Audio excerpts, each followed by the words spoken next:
right, we are on Psalm 141. Give ear to my voice, a psalm of David.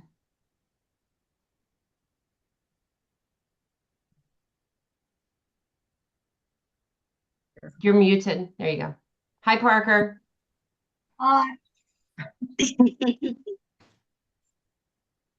Psalm 141, a prayer for help when facing temptation. David asks God to protect him and to give him wisdom in accepting criticism. Be open to honest criticism. God may be speaking to you through others. I have a little sidebar here for verses 1 and 2. It says, Prayer as incense. In Psalm 141, the psalmist asked God to hear his voice and to accept his prayer as incense, which is to say, a sweet smelling fragrance. Today, believers can pray with confidence, knowing that God hears their prayers. Hebrews 7:25 says that Jesus always lives to make intercession for them. Jesus serves as an intermediary between believers and God, and he takes the requests of believers and presents them before God. 1 John 2, chapter 2, verse 1 adds, we have an advocate with the Father, Jesus Christ, the righteous. While the psalmist begged God to hear and accept his prayers, believers today can pray confidently, knowing that Jesus will take their prayers to God on their behalf. There is no uncertainty about whether or not God hears the prayers of those who follow him. Jesus made it possible for believers to present their requests to God in everything by prayer and supplication. Um, the prayers of believers are like incense to God who hears them. Oh, that's interesting. The prayers of believers are like incense to God who hears them. I don't think I thought about that before. I mean, it was a sweet smelling incense, but But see, can you repeat that? yeah, the prayers of believers are like incense to God who hears them.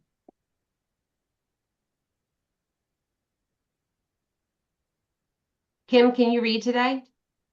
Yes, I can. 141. Quick, Lord, answer me, for I have prayed. Listen when I cry to you for help. Regard my prayer as my evening sacrifice and as an incense wafting up to you. Help me, Lord, to keep my mouth shut and my lips sealed. Take away my lust for evil things. Don't let me want to be with sinners, doing what they do, sharing their delicacies. Let the godly smite me. It will be a kindness. If they reprove me, it is medicine. Don't let me refuse it. But I am in constant prayer against the wicked and their deeds. When their leaders are condemned and their bones are strewn across the ground, then these men will finally listen to me and know that I am trying to help them. I look to you for help, O Lord God. You are my refuge. Don't let them slay me. Keep me out of their traps. Let them fall into their own snares while I escape. The end. Any thoughts on that?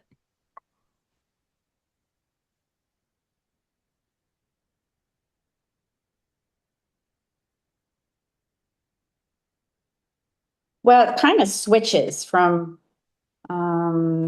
about David being tempted, and let the godly smite me. It will be a kindness.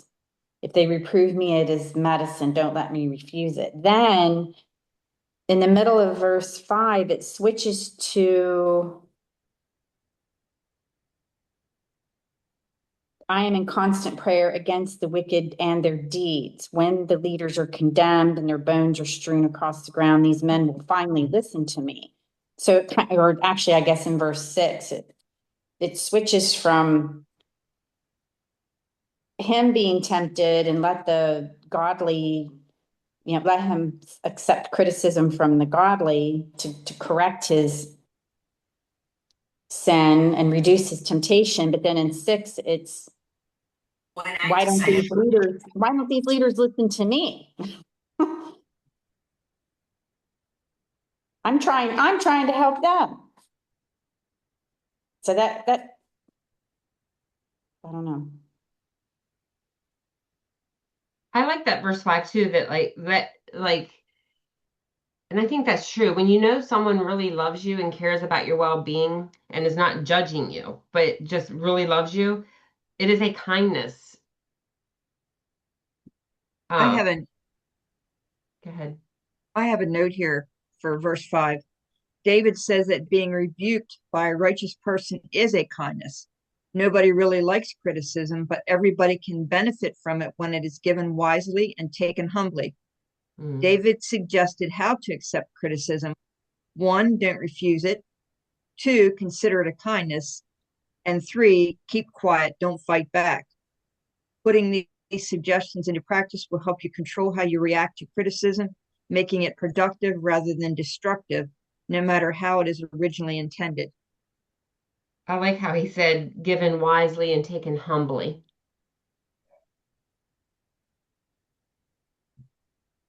Any other thoughts before Cindy starts John MacArthur?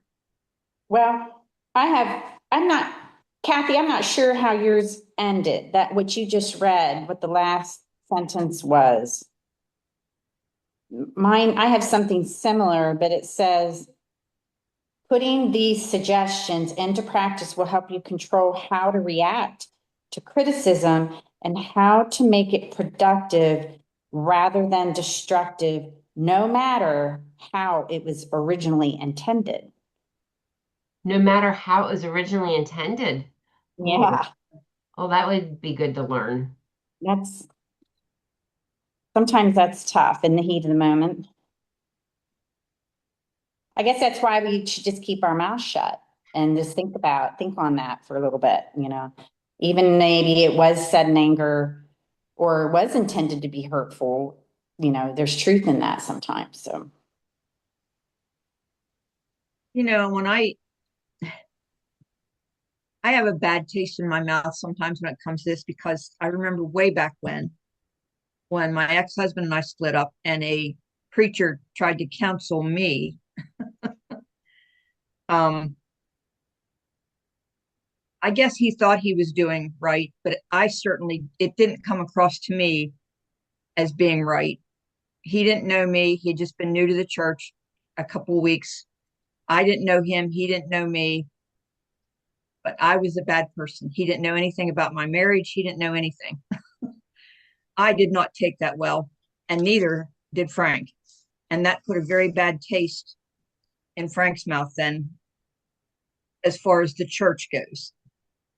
So, you know, I guess that was his criticism of to me, and I should have taken it better than what I did, but I didn't. I don't know if that was my fault, his fault, both of our faults, but I don't think I would have either because I think that he should have also had the conversation with him about what a godly husband looks like. If you're going to yeah, criticize one, then you need to also biblically, not criticize, but if you're going to counsel one biblically, then you also have to counsel the other one biblically. yeah, because basically what ended up happening was they took my church membership and left him have his oh because my, everything was my fault. And I just looked at him and said, well, this isn't the only church I can be a member of. wow. Anyway, so here again, it's how it comes across, and I guess how we take it. But I think you also need to know some of the facts, not just say what you think.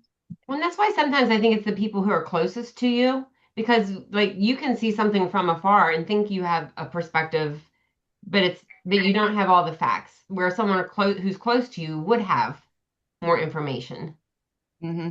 So then I think whenever it's like somebody just coming in that doesn't know you very well, trying to tell you about your life, it's hard to swallow.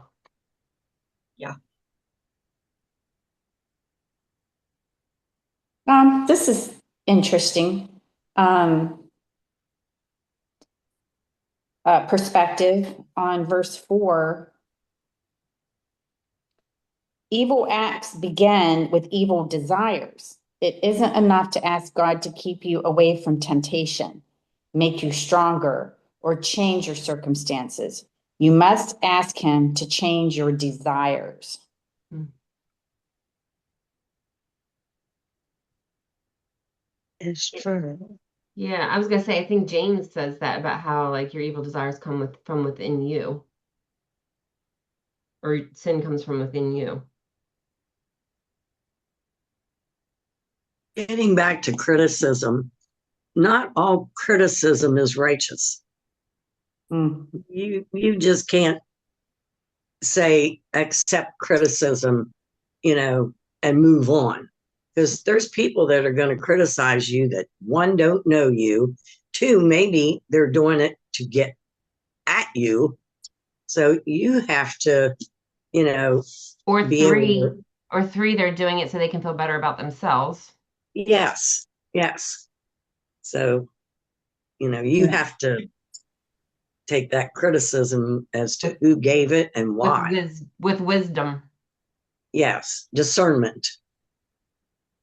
That's where I go before my circle of my board member circles here and say, what do you guys think about this situation? Is it me? Or am I not interpreting it correctly? Right. And we're lucky we have this circle because we Mhm. can trust that nobody's going to throw you under the bus, that everybody's Mhm. going to, Yeah. Yeah. at least listen. Because sometimes I think when that happens, you have to get wise counsel from people who know you and love you. Like Like if you Kathy truly are said, trying to accept it humbly, right. I don't know about you guys, but like when something happens to me, like I'm like, did I do something in this situation, or is this like, should I apologize? Like like having someone on the outside who isn't going to be emotionally involved Yeah. Right. to give you advice.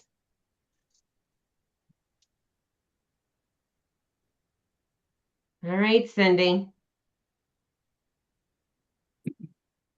Okay, overview verses 1 to 10. Another psalm of lament by David, whose occasion is unknown. This psalm is comprised of 4 prayers that have been combined into one. Verses 1 and 2 is a prayer for God's haste.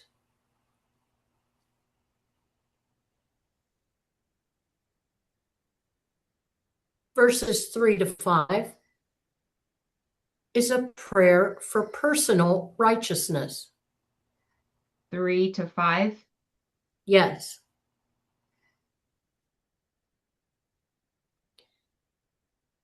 Verses 6 and 7, prayer for justice. Justice. Yes. And verses 8 to 10, prayer for deliverance.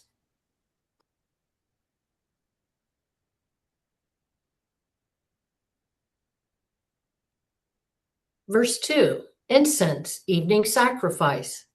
David desired that his prayers and stretching forth for God's help be as disciplined and regular as the offering of incense and burnt offerings.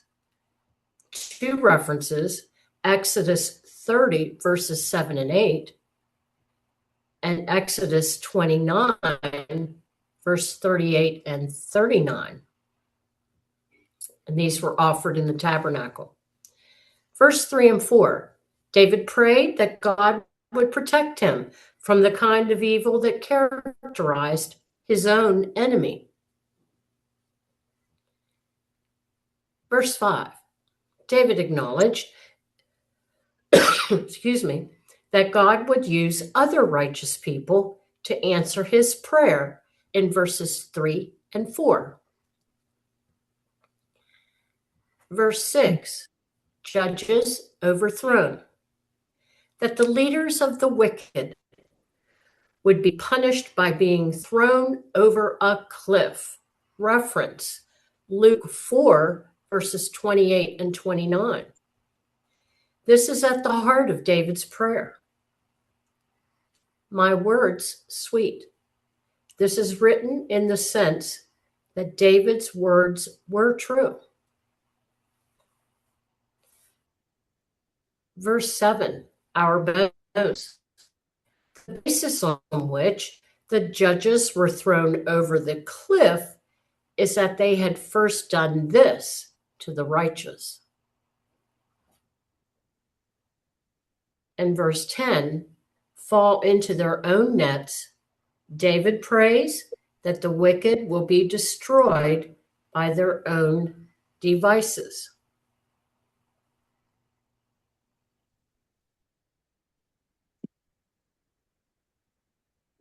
I think what struck me was his commentary on incense in verse 2. That prayers as disciplined and regular as the offering of incense and burnt offerings.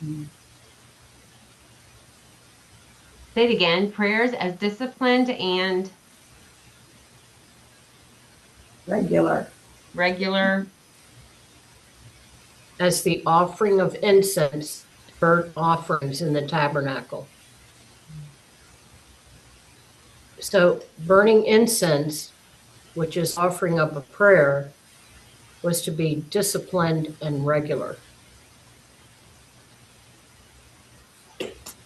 Can you read again what they said about verse 7 about the bones? Yes. The bones on which, the basis on which the judges were thrown over the cliff is that they had first done this to the righteous, and it refers to verse 10.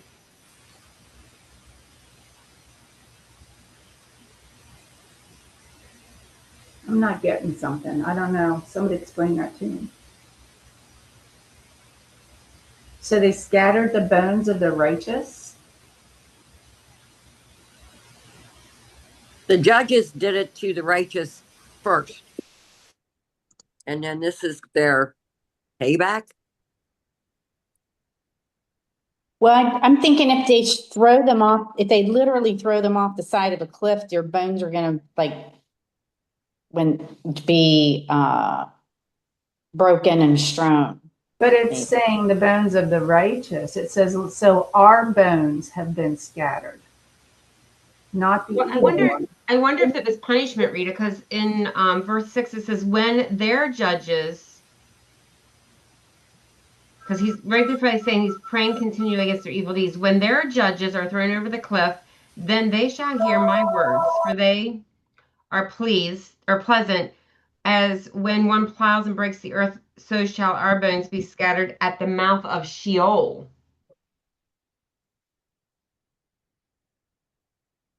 So it sounds like they were doing that as punishment to the righteous first, like Glory said. Well, it gives a reference to Luke 4:28 and 29. And that reads, when they heard this, the people in the synagogue were furious. Jumping up, they mobbed him and forced him to the edge on which the town was built.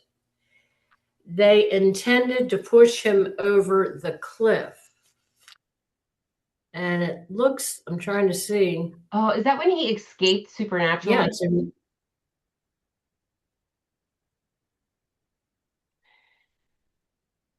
And that means they're talking about Jesus, Cindy. Yes. Okay. Well, I and then looked back further to see who they were referencing. There's a valley there that burned, and they would burn the bodies and they would burn trash. It started with a G. I wonder if that valley was, I wonder if that was what they're talking, what is that? Let me see if I can find the name of it.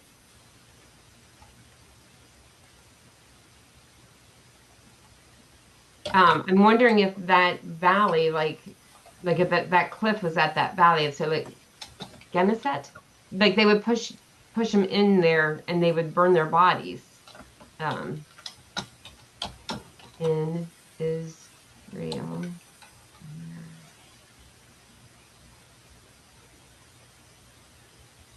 Is it Gehenna? Gehenna? I think that is it. I do think that is it. Valley of Hinnom, also Gehenna or Gehenna. It's widely taught in popular tradition that this valley served as Jerusalem's perpetual smoldering trash dump where garbage Animal carcasses and the bodies of executed criminals were burned. Modern historians and archaeologists have nuance to add to the story. One, the child sacrifices. In ancient Old Testament times, the valley was notorious as the site of Topheth, where some kings of Judah practiced pagan rituals and sacrificed children in fire to the god Moloch. The prophet Jeremiah cursed this area for that reason, and he renamed it the Valley of Slaughter.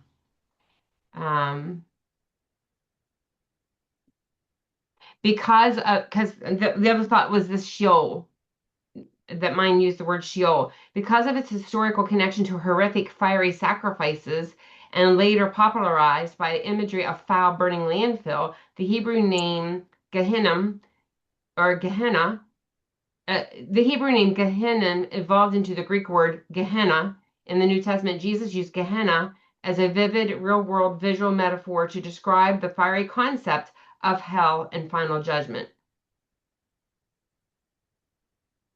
I don't know. I mean, it kind of feels like that's what they're talking about here, but I could be wrong.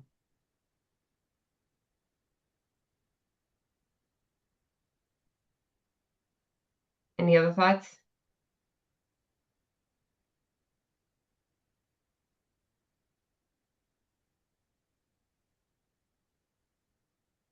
All right, Kathy. Even a casual reading of 140 and 141 reveals that the two are related and use a similar vocabulary: heart, tongue, hands, snares, the righteous, and so forth. The enemy was after David again, and he needed immediate help. It has been suggested that David wrote this psalm after his cave experience with Saul, reference 1 Samuel 24. But then he was not really in danger, or perhaps he wrote it when he was away from the sanctuary during Absalom's rebellion. Life is built on character, and character is built on decisions. This psalm reveals David making a number of wise decisions as he faced the attacks of the enemy. Verses 1 and 2, I will seek the Lord's help. Whenever the enemy caused trouble, David's first response was to pray, the Lord is my light and my salvation, whom shall I fear? The Lord is the strength of my life, of whom shall I be afraid? That would be Psalm 27:1. He was a man with a spiritual insight who understood that he could pray and worship God even if he was away from the sanctuary and had no priest to assist him. Each evening, the Jewish priest would offer a burnt offering on the brazen altar and also burnt incense on the golden altar. But God accepted David's prayer and uplifted hands. Frankincense was usually included with the burnt offering. Incense, a picture of prayer going up to the Lord. David's hands were empty, but his heart was full of love for the Lord and the faith in his promises. Both Ezra and Daniel prayed at the time of the evening offering. After the second temple was built, this psalm was read when the evening sacrifices were offered and the lamps were lit in the holy place. Verses 3 and 4, I will keep myself from sin. David faced a great temptation to compromise with the enemy. He knew this was wrong, but they were slandering him, so why should he not slander them? But the problem was with his heart, not his mouth, and he prayed for a heart that would not be inclined to approve of their sins and imitate them. Reference Proverbs 4:23. David pictured his temptation as eating their delicacies. Times of testing become times of temptation when we stop believing and start scheming, when we ask, how can I get out of this, instead of what can I get out of this? Verse 5, I will gladly accept counsel. The righteous can also be translated the righteous one, referring to the Lord, but either way, the message is the same. When we yield to God's will, the difficulties of life are tools that God uses to bring maturity to our lives. Often the Lord sends people to speak to us, and their words hurt us, but they do not harm us. King Saul did not listen to rebuke and went from bad to worse. In the ancient world, honored guests at a meal were anointed with fragrant oil. Reference Luke 7:44-46. But David knew that the enemy's delicacies and oil were but bait and traps they had set for him. David would rather be admonished than anointed. As we face the problems and perils of the Christian life, it is important that we listen to wise counsel and obey it. Verses 6 and 7, I will let God judge my enemies. These two verses have puzzled translators and expositors, but the general message seems clear. David continued to pray for his enemies, and he saw a day coming when God would judge them and vindicate his own cause. Perhaps it is best to translate the verbs, let the judges be thrown down, let them learn that my words were true, let them say, as one plows. To throw people from a cliff was a terrible form of execution, and there are references to 2 Chronicles and Luke. But David is no doubt speaking in metaphorical language, as in verses 1 to 5. When God has judged the leaders, their followers will agree that David's words were correct, especially when they see the unburied bones of those leaders bleaching in the sun. The scavenger birds and the beast will have stripped their corpses of flesh. If they, in verse 7, refers to David's men, the idea may be that they are willing to die for David's cause and be plowed under, for this will eventually bring a harvest of righteousness to the land. The image is similar to that in Psalm 129, verses 1 to 4. However, the first explanation is better. Verses 8 to 10, I will keep going by faith. Fixing one's eyes on the invisible Lord means living by faith in his word. References to Isaiah and Hebrews. God had anointed David to be king of Israel, and nothing but David's own disobedience could frustrate their plan. Unlike Peter when he walked on water in the storm, David did not take his eyes, faith, off the Lord. Reference Matthew 14:22-23. God was David's refuge, and he was immortal until his work was done. If David had worried about the traps and hidden snares the enemy had set, he would have been paralyzed with fear, but he committed himself to the Lord and walked safely through the battlefield. 4 simple words declare his faith. I will pass safely, in verse 10. This reminds us of our Lord's experience in the synagogue at Nazareth when the people became angry at his message and tried to throw him from a cliff, but he went his way. Life goes on and there is work to be done. There's work to do. So we must not allow tough situations to paralyze us, but to energize us in trusting the Lord. Life's trials are not excuses for doing nothing. They are opportunities for claiming God's promises and experiencing his miraculous power. The end. Any thoughts? I like that phrase, life is built on character and character on decisions. I thought that's really good. I wrote that down too, Rita.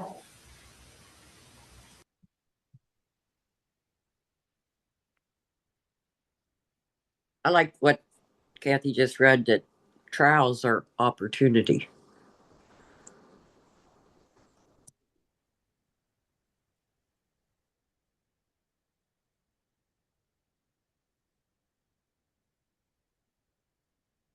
Sure. Julie and Angie. Yeah, they're not excuses for doing nothing. They are opportunities for claiming God's promises and experiencing his miraculous power.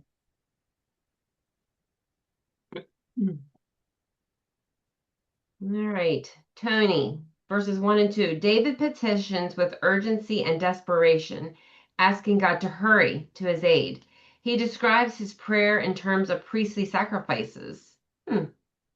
Incense or an offering burnt for the Lord. In other words, David didn't consider his entreaty as only a plea for help. It was an act of worship. 3 and 4. David understood his own sinfulness and longed for righteousness. Therefore, he asked God to keep him from wickedness. in his speech, in his heart, and in his actions. He did not want to be lured into sin by the delicacies of the wicked. That's interesting that he's calling them delicacies. That is, by anything that would appeal to his sinful nature and draw him away from the Lord. Similarly, believers today are exhorted to be aware of the desires of the world, the lust of the flesh, the lust of the eyes, and the pride of one's possessions. 1 John 2:16. Indulging in such delicacies does not ultimately satisfy our spiritual hunger. It causes us to lose fellowship with God. Verses 5 through 7, David welcomes the rebuke of the righteous. If words of correction were delivered to him in faithful love, David would not refuse them, but would consider them like healing oil for his head. Yet he still hoped that God would judge the wicked in light of their treatment of his people.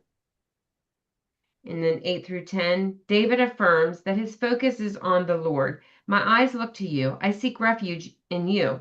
He asks that God would protect him from death and let his enemies fall into their own nets and that they had set for him. And when trouble surround you, keep your eyes on the one who can deliver you from them or through them. The end.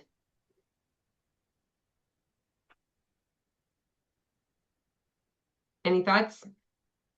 Well, what was it that our prayers should be regular and What verse? for two, somebody read Disciplined and regular, Kim. disciplined and regular. So that's disciplined and regular. So verse 2 says, regard my prayer as my evening sacrifice. I know what. That's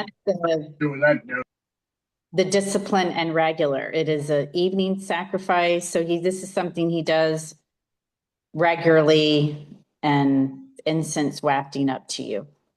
I just thought they go together. Didn't David pray like 3 times a day? Wouldn't he? Or was that Daniel? I don't know. Let me ask Uncle Google. I was thinking Daniel did too. I mean, David may have too, but I was thinking Daniel. How many times a day do they make a sacrifice? Does he mean as an evening sacrifice, like a burnt offering, or is He did pray 3 times a day. It says, yes, King David prayed 3 times a day. In Psalm 55:17, he explicitly declares evening and morning and noon. I pray and cry aloud, he shall hear my voice. Said David's structured prayer schedule aligned with the traditional Jewish devotion, making it a personal habit alongside other figures in the Bible, such as Daniel.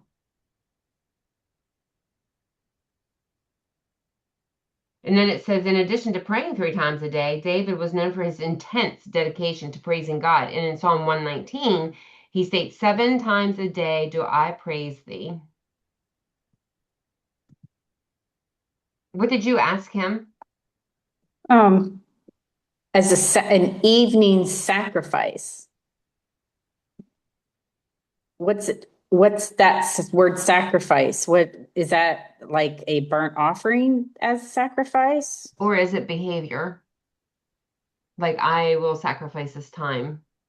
Oh, yes, right. Maybe. I mean, I don't know. I'm just wondering. Yeah, I thought the same thing. I wasn't sure what that meant. So then I'm thinking, how many times a day? I'm thinking it's time. Because to take something to an altar more than 2 times a day or even 3 times a day, that's a lot. I'm like, how could you get anything else done? So apparently, looking at Google, Jews continue to pray 3 times a day on a regular work day. They have 3 services. They have the Shakarat, which is the morning, the Minka, the afternoon, and the Mayriv, which is the evening. And then there are specific holidays where they add additional services, including for Shabbat, which is Saturday and holidays, and Yom Kippur. So do they go to the Wailing Wall 3 times a day? I don't know that they would have, because that would have been a trip. You know what I mean? Like if they lived, like say, southern or northern. Right. I don't know. But it says they continue to do this. But Like some of I that, like, think go ahead. when they say they pray, I think it is a repetitive thing. Do you know what I mean? Whether or not they have the personal conversation in prayer, or if they just repeat a, what's the word, like a written prayer, like the Our Father and art in heaven, do they just do that 3 times a day? I agree with It's you, Shema. Rita. I think it might be a repetitive Yeah. prayer, like maybe morning prayers this, noon prayers this, Right. evening prayers this. They Yeah. have the Jews did the Shema though too. Wasn't that a daily prayer? Like love the I Lord. think that was the name of it. Yeah. It was like another name. And then they have that little thing in the doorway that like Mhm. when they go in and They out, they would touch. touch and pray. Mhm. And there's like a little prayer inside of that. Yeah. I don't know. Like I think I like think some of those things are so like nice to help us stay focused if they don't just become ritualistic. You know what I mean? Repetitive. That's just what I was thinking. I'm just like kind of like the Lord's Prayer thing where some churches say it, and when you say it, and do you really know what it means, and do you really mean it when you're saying it, or just Mhm. something that's just you just have always done, so you do. Right. There's nothing personal in that conversation, in that communication. And I think that's what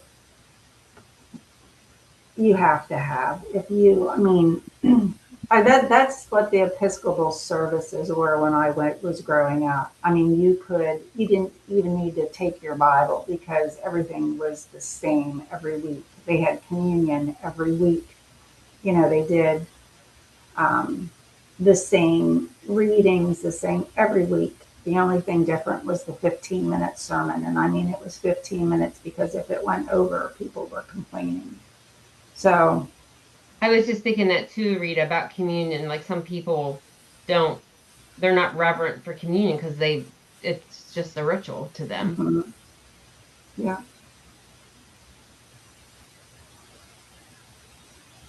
Any And other I think even just like with the communion, it can become the ritual because you do it so often. Just like you said, they did it every Sunday. Mhm. You start doing it every Sunday, and it's like, oh, okay, we just do this. Yeah. Where's the meaning, the deep meaning of it? It's lost.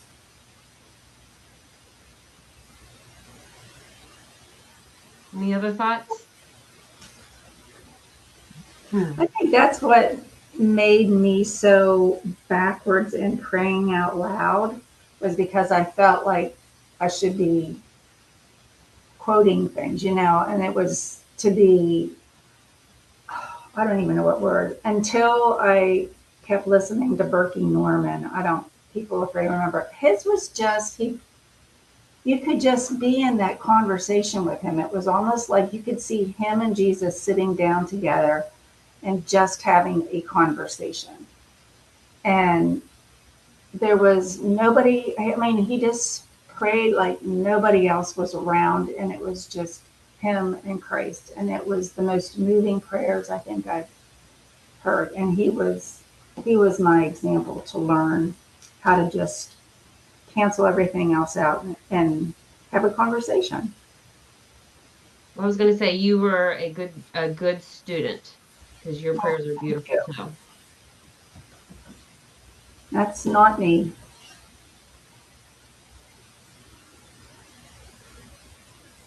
Any other thoughts? If not, we'll get to Cindy's trivia. Did you all study the entire book of Philippians? Listen, this has been several days in a row that you've had opportunity to read Philippians. We're dealing with doing Ephesians. Oh, whiners. I have done that though. It's only been 1 week, but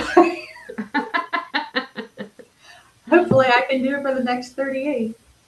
All right. Paul considered all things blank in comparison to blank. Useless. What?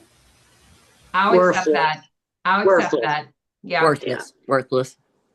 Compared to his belief in Jesus, or Paul considered all things worthless in comparison to. I will accept that, Lori. I'll accept that too. Knowing Jesus. Oh, yeah. Yeah. Perfect. So gold stars. All right. Woohoo. Gold And star where's it moving forward. What's the verse, Chrissy? She doesn't have the verse on here. It's just Philippians. You have to read the whole thing. Okay. After Ephesians. And then the next. Oh, this is another short book. First John is